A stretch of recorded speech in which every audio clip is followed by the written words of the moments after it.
Are we on? Mm-hmm. Oh. Hey everyone, and welcome to another video of, I haven't named it yet, so I don't know, whatever you call these series. Today I'm going to be discussing kidney stuff, renal diseases and some mechanisms. Basically what I'm going to do is I'm going to explain about the adaptive and maladaptive changes in chronic kidney diseases or chronic renal failure.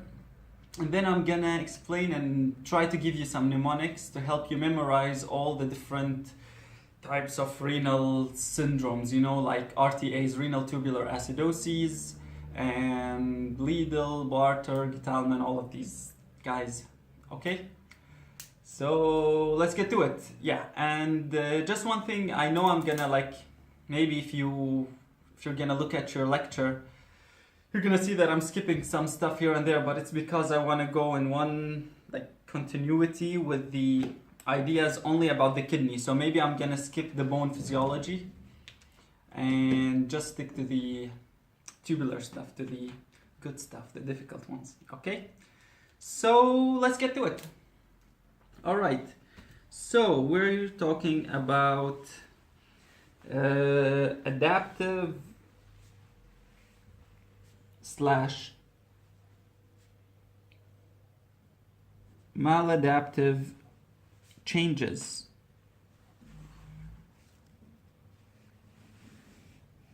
All right. Why did I do that? Okay, it's gonna be like this probably. So, the first thing I'm gonna start with is just to explain to you the normal physiology of how the kidney deals with ammonia. So the first thing that I'm going to talk about is ammonia, NH3. Okay, I don't know why I did this thing. Anyways, so let's assume that this I'm sure you've seen this drawing many times. So this is the lumen of the tubule, okay? And this is a cell.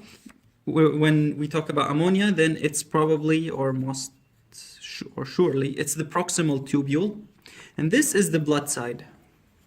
So the cells reabsorb whatever into the blood, okay? But if you really wanna, in reality, if you remember, there was this kind of thing, so proximal, loop of Henle, blah, blah, blah, distal tubule, then collecting ducts, right?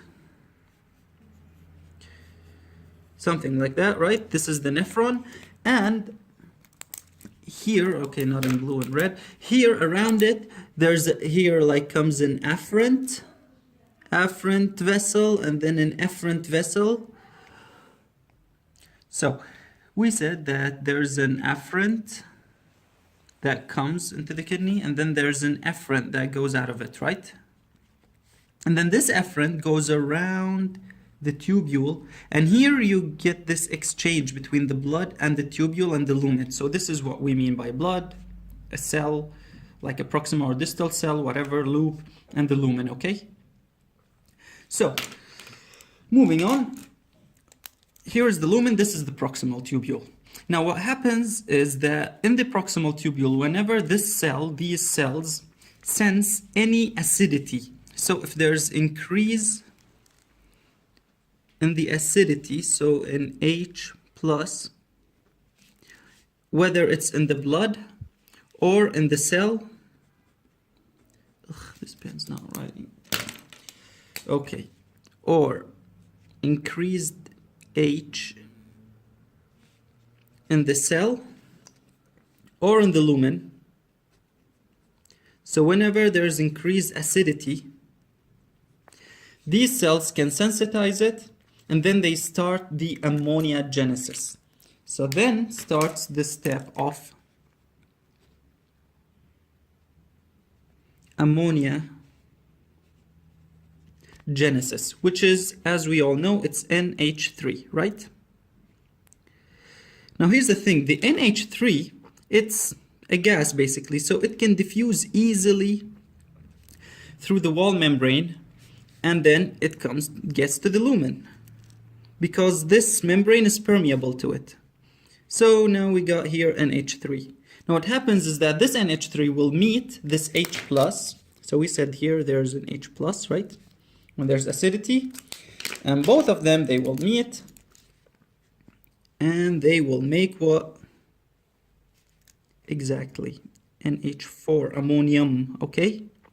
Now ammonium cannot pass back here, because the cell wall is impermeable to it. And then it's forced to go out in urine.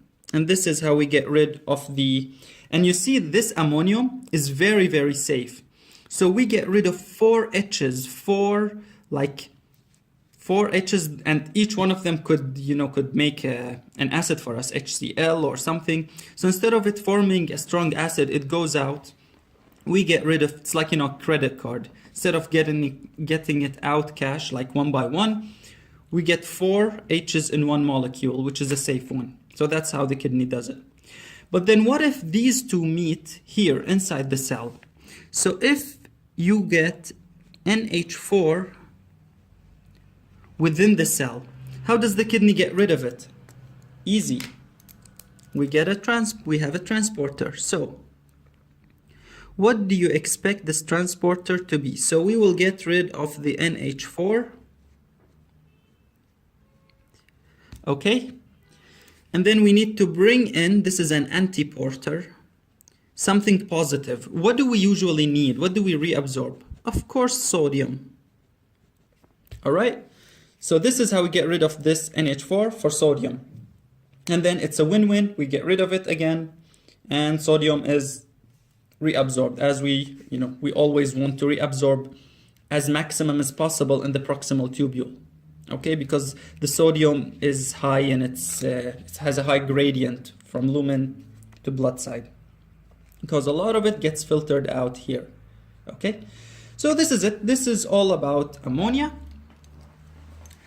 Now let's move on to this second thing. Okay, so just remember, what triggers the ammonia genesis is basically the NH3. Okay.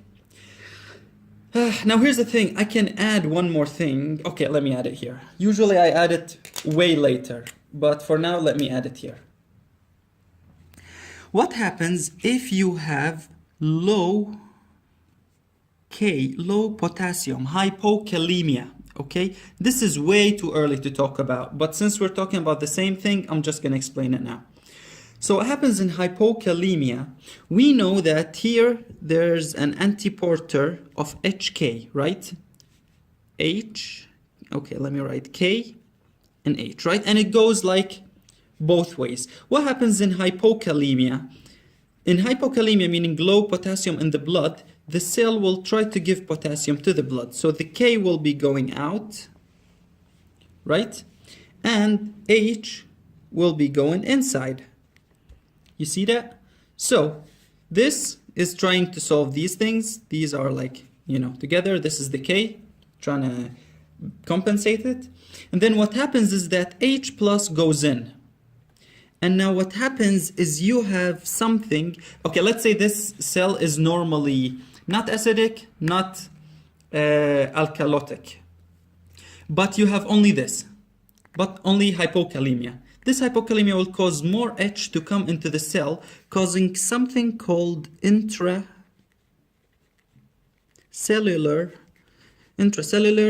acidosis. Oof, I don't know why my handwriting is awful today. Okay, intracellular acidosis. Okay, so basically it's like an increased H, but it's not a real one, because it's not an acidosis in the blood. It's just inside these cells. But still, since there is more H, back to this point, this will cause ammonia genesis, all right? And when you cause ammonia genesis, there will be more coming out and you trying to reabsorb more sodium. This will help us later in acid base and in electrolytes, okay? The relation between hypokalemia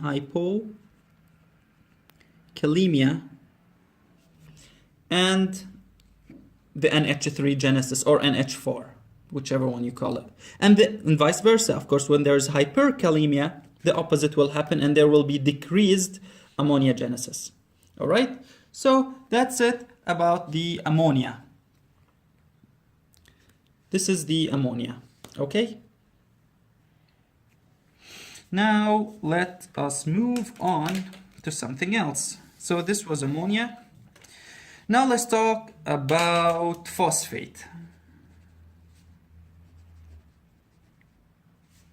PO4, -3. The same drawing, you'll see me draw this thing over and over again, like a million times. So, same stuff.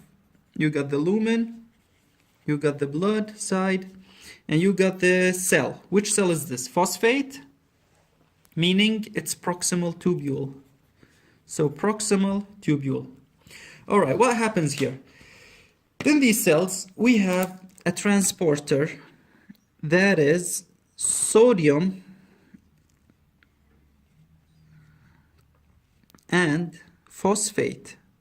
So the phosphate, the Pi, basically P inorganic, phosphate, Pi, goes in due to the gradient of sodium. So it's like facilitated diffusion.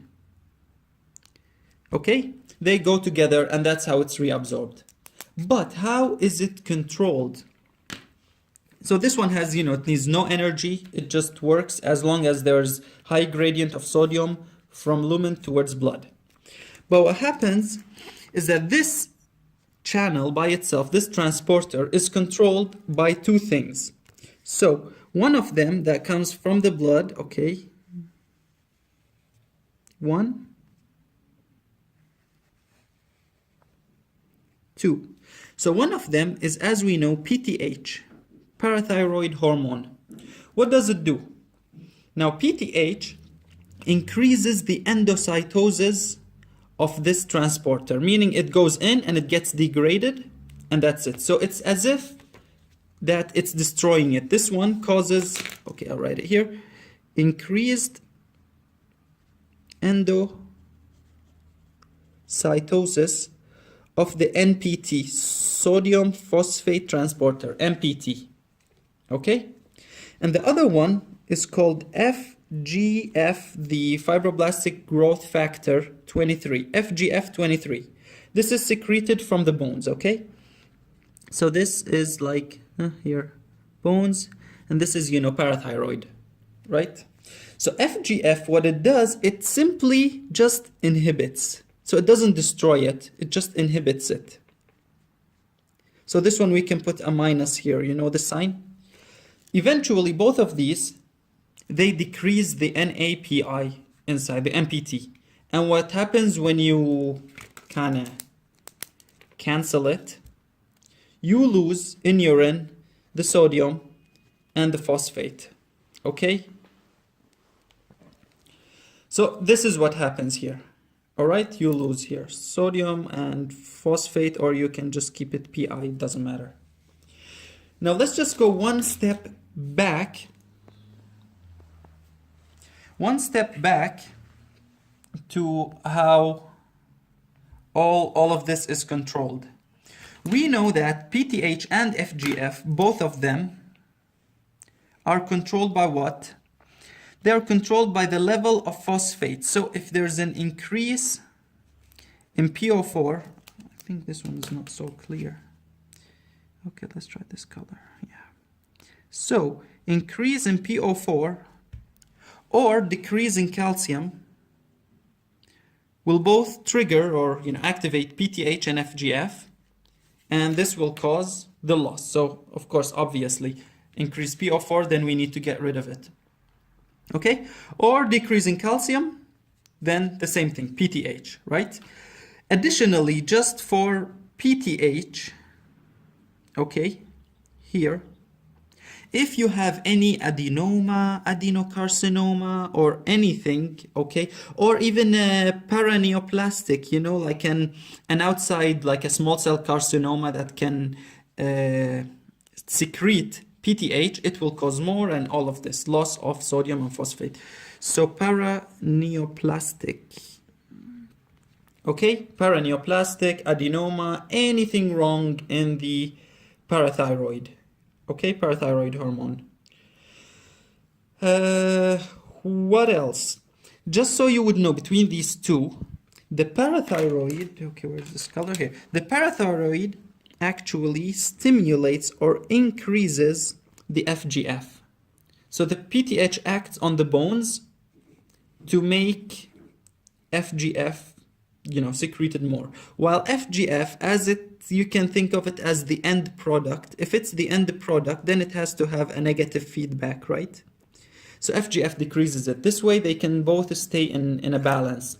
Because just imagine if this increases this, and this increases this, like it will be a vicious cycle, both increasing each other and would never stop. We'll lose all the phosphate we have, and all our bones will be, will undergo osteoclast.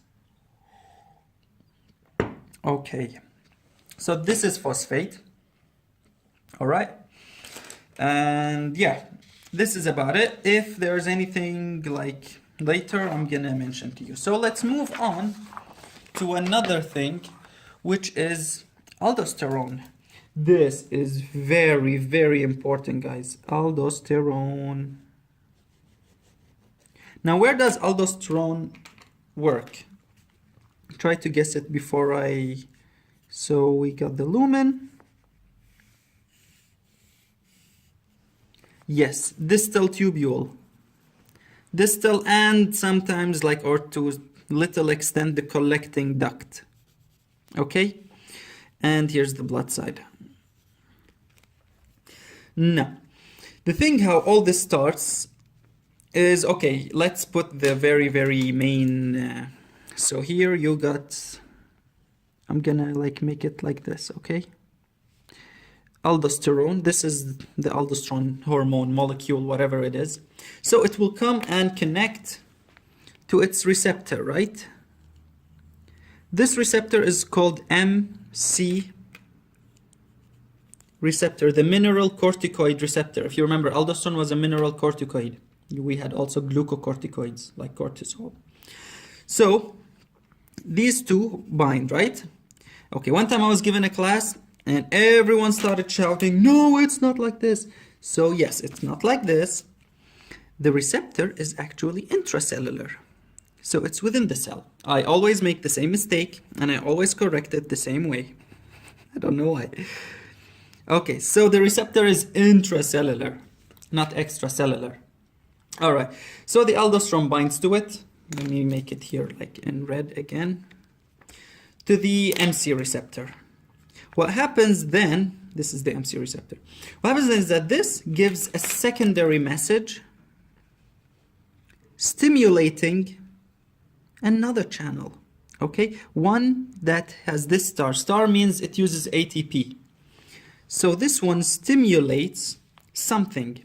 What does aldosterone do? As we all know, it reabsorbs sodium.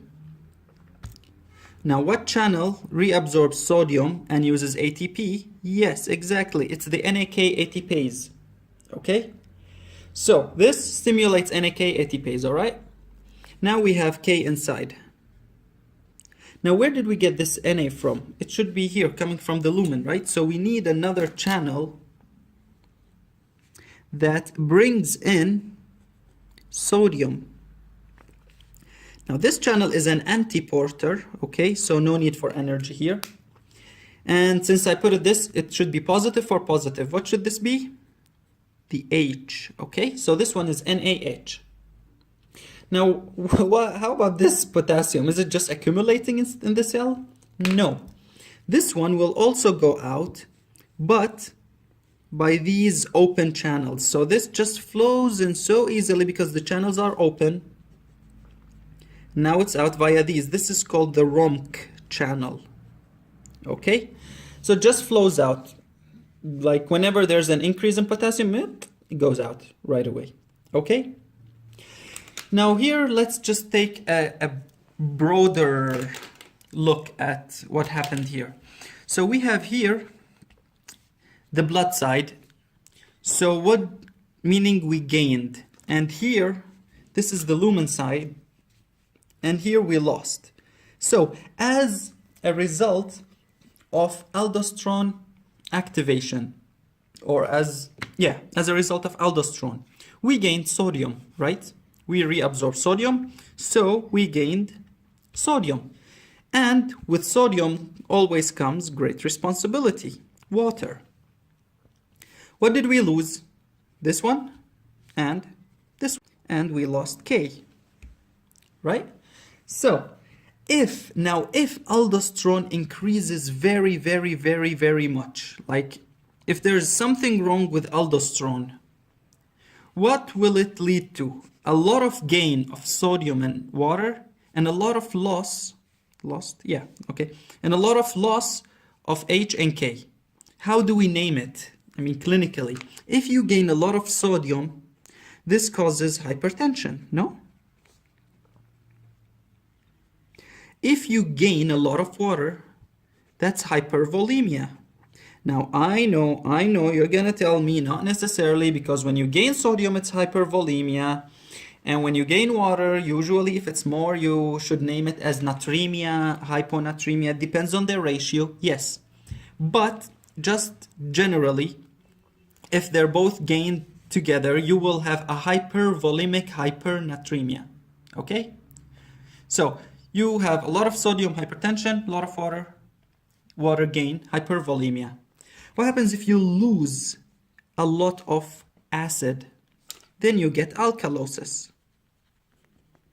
Which type of alkalosis? Of course, it's not respiratory. This is cells and stuff.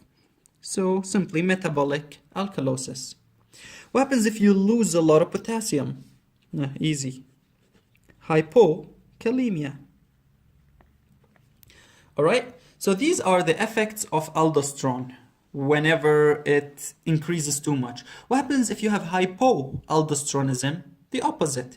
You get hypotension or hyponatremia, hypovolemia. You get acidosis because you won't be excreting a lot of H. If there's no aldosterone, you won't be getting rid of it. Accumulates here, a lot of H here, a lot of H here, so acidosis.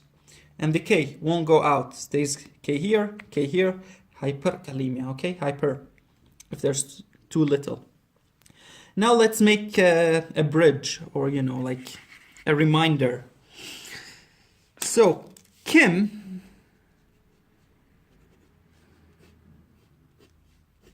meaning keep in mind. So guys, keep in mind what affects the aldosterone. So this is just a connection to some endocrinology and stuff. Now, what stimulates aldosterone? We remember that aldosterone comes from the adrenal, from the cortical, the cortex of the adrenal, okay?